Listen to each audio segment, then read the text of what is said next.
La tranquila localidad de Alberque, España, nunca volvería a ser la misma después del trágico descubrimiento en la rectoría de la iglesia de Santa Inés. Fue allí donde un romance prohibido derivó en una red de engaños, traición y finalmente derramamiento de sangre. El cuerpo del padre Mateo Álvarez fue encontrado en el frío suelo de piedra con una sola herida que acabó con su vida y conmocionó a un pueblo que lo veneraba. Tras su asesinato se ocultaba una oscura y prohibida relación con una joven desesperada por sobrevivir.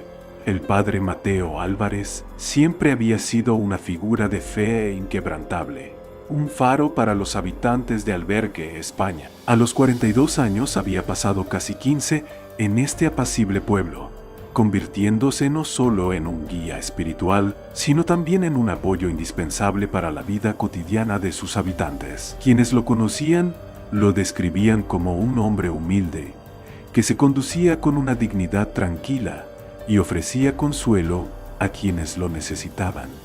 Paul vivía de manera sencilla, dedicándose por completo a su fe y al bienestar de su congregación, a menudo sacrificando sus propias necesidades para servir a los demás. Sin embargo, bajo su exterior sereno, había una corriente de soledad que había mantenido oculta durante mucho tiempo.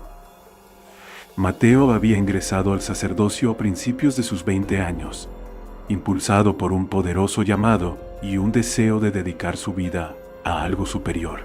Sin embargo, con los años comenzó a sentir el peso del aislamiento que venía con su papel. Veía a las familias reunirse cada domingo, a las parejas y a los niños entrar a las bancas de la iglesia con sonrisas y risas, mientras que él, en contraste, regresaba cada noche a la silenciosa rectoría, donde el único sonido era el tic-tac de un viejo reloj junto a su cama.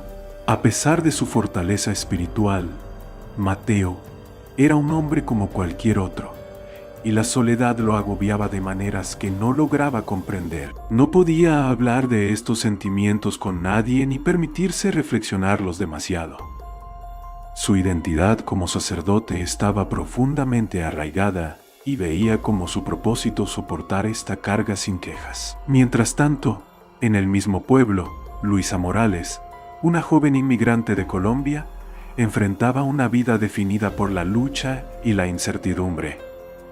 A sus 26 años, ya había experimentado más dificultades que la mayoría. Había huido de Colombia unos años antes, escapando de la aplastante pobreza y la violencia que habían dejado a su familia en la miseria. En su búsqueda de una vida mejor, lo arriesgó todo para cruzar fronteras y llegar a España sin papeles ni certezas sobre lo que le esperaba. Tomaba cualquier trabajo que pudiera encontrar, a menudo limpiando casas o realizando las tareas más pesadas solo para ganar un pequeño ingreso. Sus días estaban llenos de agotador trabajo físico y sus noches las pasaba en un pequeño y estrecho apartamento que compartía con otros inmigrantes, cada uno con sus propias historias de desesperación y esperanza. La conexión de Luisa con su tierra natal seguía siendo fuerte, pero el dolor de haber dejado atrás a su familia era algo que cargaba a diario. Tenía hermanos de quienes preocuparse, hermanos que dependían de las pequeñas cantidades de dinero que podía enviar a casa. Sin embargo, también sabía que sin un estatus legal su situación en España era precaria. El constante miedo a la deportación la perseguía, transformando su vida en una serie de movimientos cautelosos y ansiosos. Tenía que mantenerse invisible, fundiéndose con el fondo y evitando llamar la atención. Cada día era como caminar por una cuerda floja, donde un solo paso en falso podía enviarla de regreso a la vida que había dejado atrás. En enero de 2008, Luisa comenzó a asistir a los servicios en la iglesia de Santa Inés, no solo por el consuelo espiritual, sino también por una sensación de seguridad y comunidad. El padre Mateo la notó casi de inmediato. Era una figura silenciosa, siempre sentada en la última fila, con las manos fuertemente entrelazadas y los ojos fijos en el altar con una intensidad que delataba su desesperación. Su presencia tocó algo profundo dentro de Mateo. En ella vio un reflejo de sus propias luchas silenciosas, un vínculo tácito que no necesitaba palabras. Una tarde durante la confesión, Luisa se acercó a él. Su voz temblaba mientras relataba sus penurias. Habló sobre su familia, sus miedos y su soledad, y Mateo la escuchó con empatía, ofreciéndole palabras de consuelo y apoyo. Durante las semanas siguientes, sus interacciones se hicieron más frecuentes. Mateo comenzó a extenderle pequeños gestos de bondad, actos simples que significaban mucho para ambos. Le daba unas pocas monedas para comida, le ofrecía bolsas de arroz y pan, y le preguntaba si había algo más que pudiera hacer para ayudarla.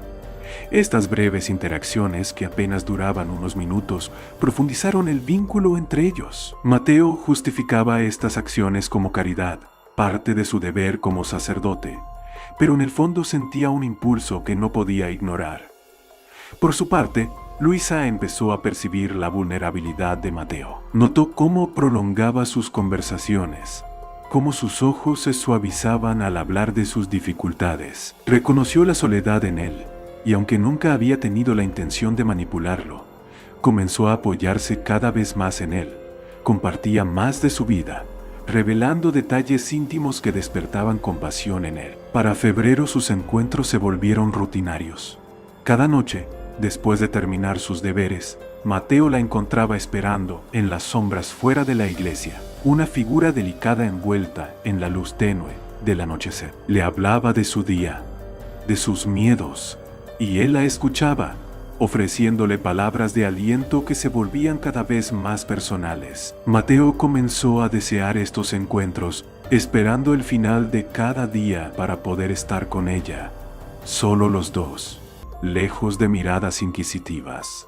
Una noche Luisa le tomó suavemente la mano, un gesto simple que le provocó un escalofrío. Sintió una calidez extraña, un anhelo que no se había permitido sentir en años. Fue entonces cuando entendió cuán profundo era su vínculo con ella. Sabía las implicaciones, los riesgos y la culpa que conllevaría cruzar ese límite. Pero en ese momento, su resolución se debilitó, su conciencia nublada por emociones que había mantenido encerradas. Su relación comenzó esa noche, envuelta en el secreto y marcada por la intensidad de una pasión prohibida. Se encontraban en la soledad de la rectoría, donde podían estar a solas, lejos del mundo que los juzgaría con dureza. Para Mateo cada encuentro era una lucha entre la culpa y el deseo, una compleja mezcla de anhelo y vergüenza. Intentaba convencerse de que solo estaba brindando consuelo, de que aquello era una conexión pasajera que eventualmente desaparecería.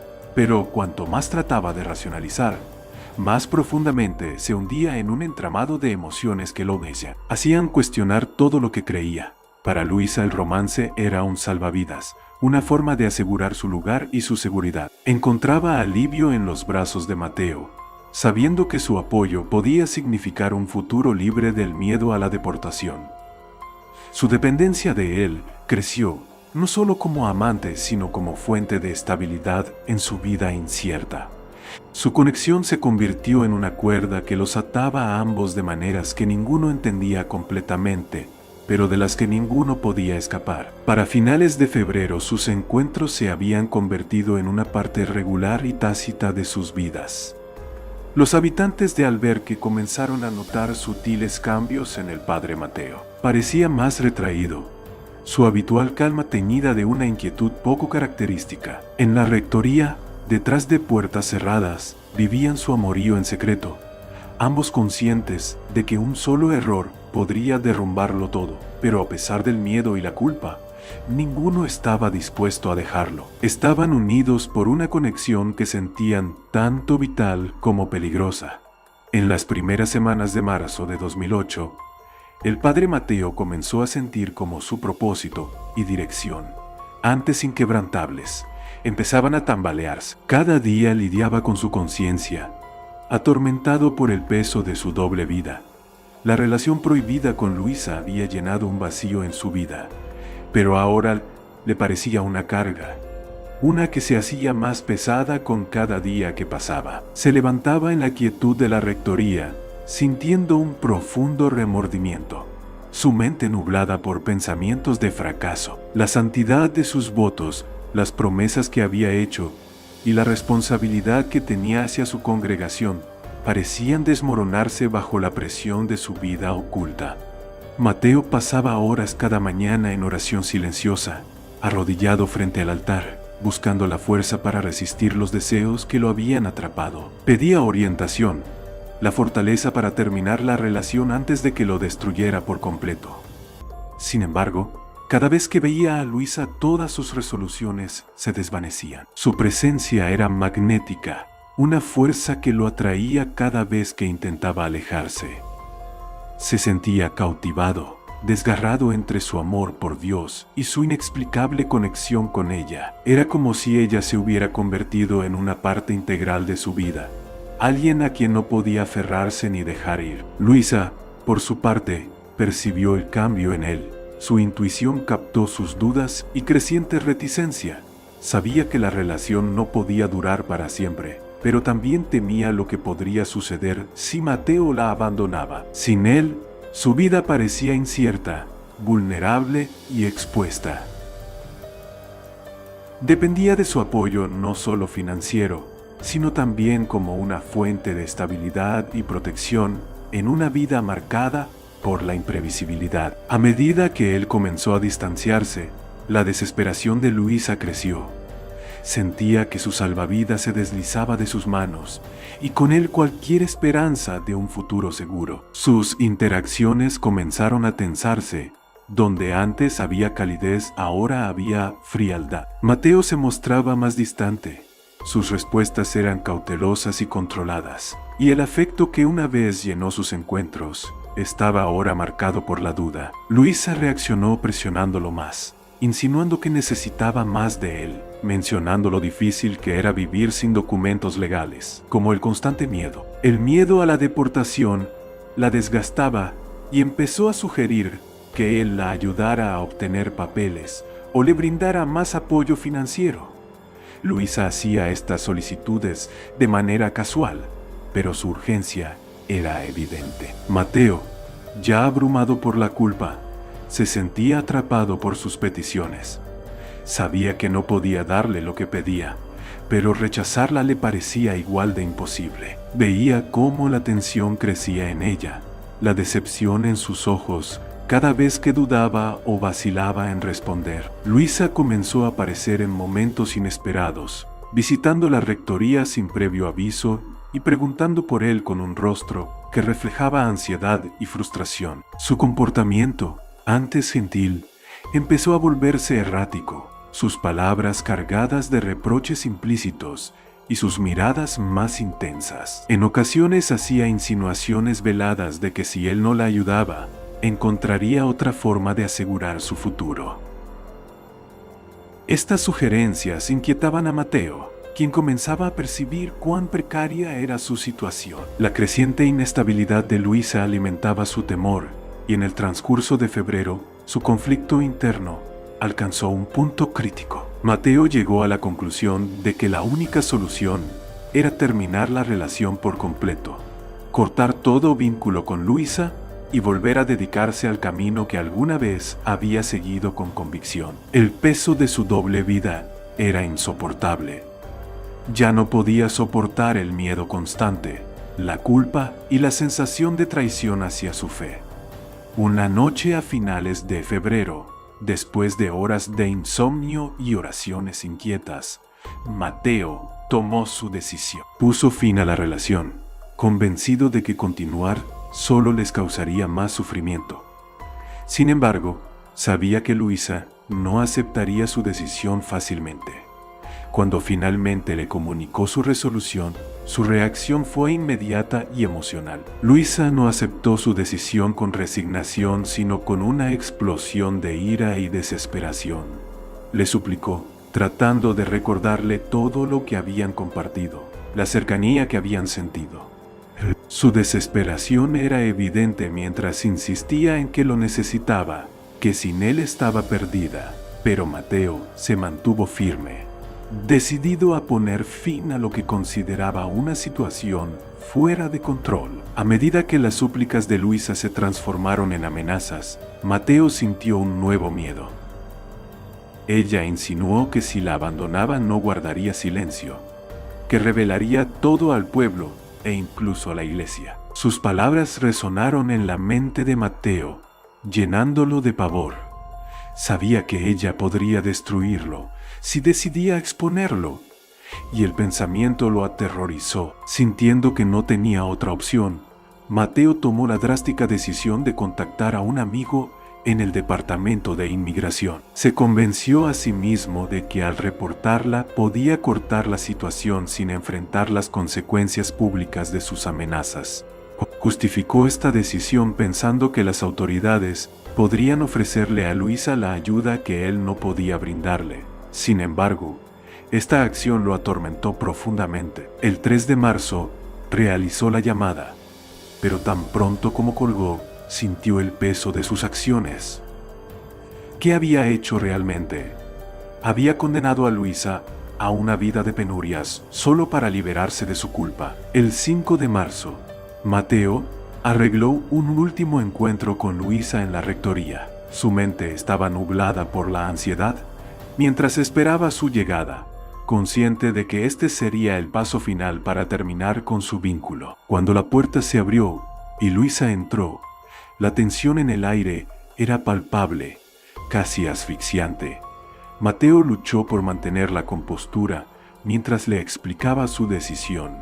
Su voz era firme, pero cargada de la pesadez de las palabras finales. Le dijo que había hecho lo necesario, esperando que ella entendiera que no había otra manera. El silencio llenó la habitación durante unos momentos mientras la realidad de la situación se asentaba en Luisa. Pero en lugar de entender, su reacción fue explosiva. Una oleada de furia y traición que la invadió por completo. Miró a Mateo con una mezcla de incredulidad y rabia. De repente, la desesperación que había reprimido se desbordó en un acto de violencia.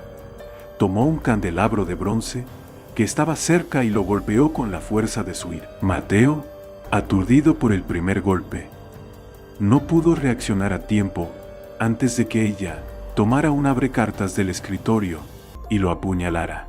El acto fue rápido pero brutal. Mateo cayó al suelo, su vida escapándose, mientras su sangre teñía de rojo el frío suelo de piedra de la rectoría. Sus últimos momentos fueron una mezcla de conmoción, dolor y una trágica sensación de pérdida al darse cuenta del precio total de las decisiones que ambos habían tomado.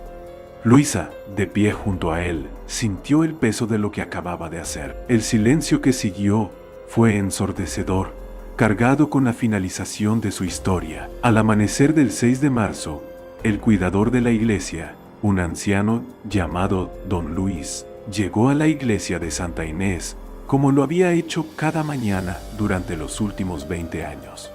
Era una figura conocida en el pueblo, devoto y puntual. Sin embargo, aquella mañana sintió algo diferente, un escalofrío extraño en el aire. La rectoría estaba inusualmente silenciosa y un leve olor metálico flotaba en el ambiente, un aroma que no pudo identificar, pero que instintivamente lo llenó de inquietud. Mientras se acercaba a las habitaciones privadas del padre Mateo, notó que la puerta estaba ligeramente entreabierta, un detalle inusual. Mateo era meticuloso, cuidadoso incluso con los pequeños detalles. Nunca dejaba una puerta abierta de manera descuidada. Con cierto recelo, Don Luis entró en la habitación, sus ojos adaptándose lentamente a la tenue luz que se filtraba por la estrecha ventana. Entonces lo vio. El cuerpo de Mateo yacía inmóvil en el suelo, rodeado por un charco de sangre. La visión era horrenda, y el impacto dejó a Don Luis sin palabras durante varios segundos. Cuando finalmente logró moverse, salió corriendo y comenzó a gritar pidiendo ayuda, rompiendo el silencio de la mañana con su angustia. Para cuando la policía llegó, la noticia ya se había extendido por el pueblo. Los terrenos de Santa Inés, normalmente tranquilos, pronto se llenaron de oficiales, personal médico y curiosos habitantes que se reunieron afuera, susurrando entre ellos con preocupación y desconcierto. El pequeño pueblo, que nunca había visto una tragedia como esta, quedó conmocionado. Dentro de la rectoría, la policía comenzó su sombrío trabajo, documentando cada detalle de la escena. El examen inicial sugería un enfrentamiento violento, evidenciado por una silla volcada y fragmentos de vidrio esparcidos en el suelo. Sobre la mesa había 2 copas de vino, una todavía medio llena, testigos silenciosos de un encuentro que había terminado de manera desastrosa. Los oficiales intercambiaron miradas, conscientes de que no se trataba de un crimen común. La muerte del padre Mateo no era simplemente un ataque, sino algo profundamente personal, un acto de traición. El pueblo estaba consternado y los rumores comenzaron casi de inmediato. Los habitantes que habían conocido al padre Mateo como un pilar de fortaleza, los habitantes estaban divididos entre el dolor y una creciente confusión. Les resultaba difícil reconciliar la imagen del sacerdote confiable con las oscuras implicaciones que rodeaban su muerte.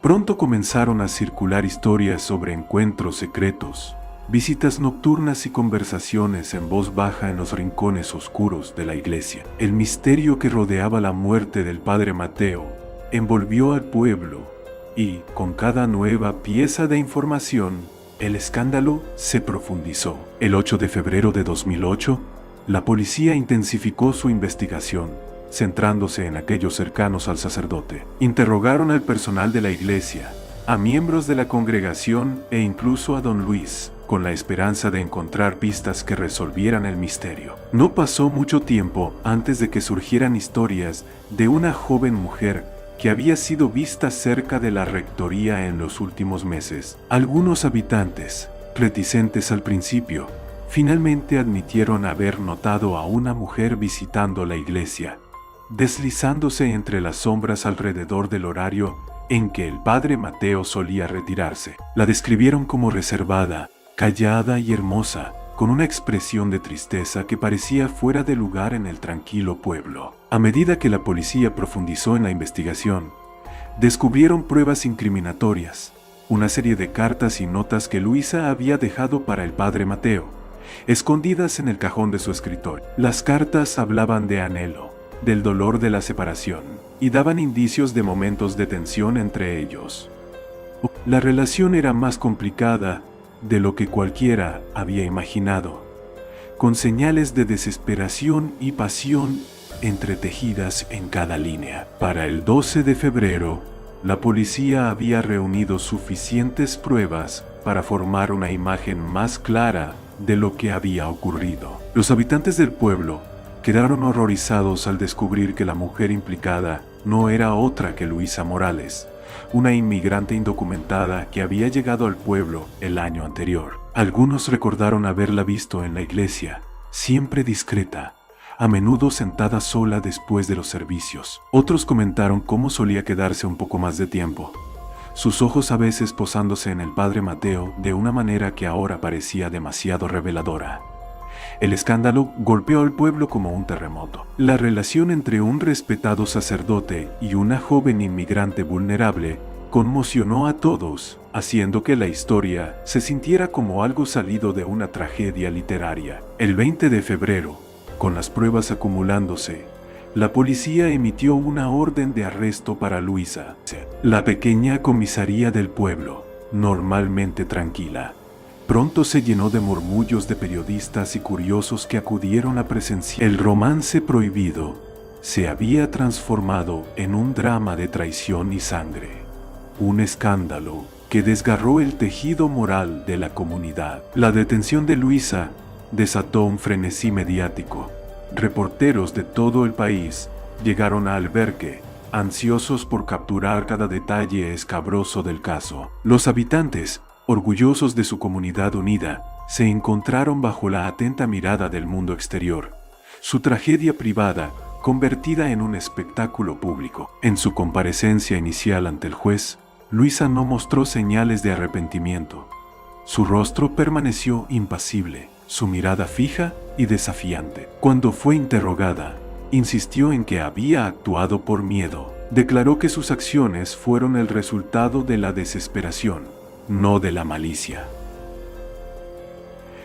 El juicio comenzó a finales de marzo, y cada día la sala del tribunal estaba repleta de espectadores ansiosos por escuchar las revelaciones más recientes. La fiscalía presentó su caso con contundencia, mostrando las cartas, las copas de vino y los testimonios de quienes habían visto a Luisa y Mateo juntos. Cada pieza de evidencia erosionaba su credibilidad. A lo largo del juicio, Luisa mantuvo una actitud fría y sin remordimientos. Sus declaraciones la retrataban como una mujer que había sido abandonada, traicionada por un hombre en quien había depositado su confianza. Se presentó como una víctima de un amor que se había torcido, una mujer sin nada que perder. Sin embargo, el jurado observó con atención sus expresiones endurecidas, con cada contradicción en su historia, con cada revelación que sugería un acto calculado en lugar de un momento impulsivo de desesperación. Para el 15 de abril, el juicio llegó a su conclusión. Después de días de deliberación, el jurado emitió su veredicto. Luisa Morales fue declarada culpable de asesinato. Sus acciones fueron consideradas demasiado premeditadas para ser perdonadas como un crimen pasional. El pueblo quedó con el corazón roto, tratando de aceptar la realidad del escándalo que había alterado sus vidas. La vibrante comunidad de Santa Inés se transformó en un lugar sombrío. La iglesia, que una vez fue un símbolo de consuelo y esperanza, ahora era un recordatorio silencioso de los secretos que se habían gestado entre sus muros. Los habitantes lucharon por reconstruir su fe, atormentados por la memoria del padre Mateo, el hombre en quien habían confiado, y de Luisa, la mujer que había transformado su vida en una tragedia. La iglesia de Santa Inés, otrora un refugio espiritual, quedó vacía y desolada, su congregación dispersa, su creencia en la santidad de la iglesia dañada para siempre. El pueblo quedó marcado por el legado de un escándalo que cambió para siempre su perspectiva sobre la fe, la confianza y la traición.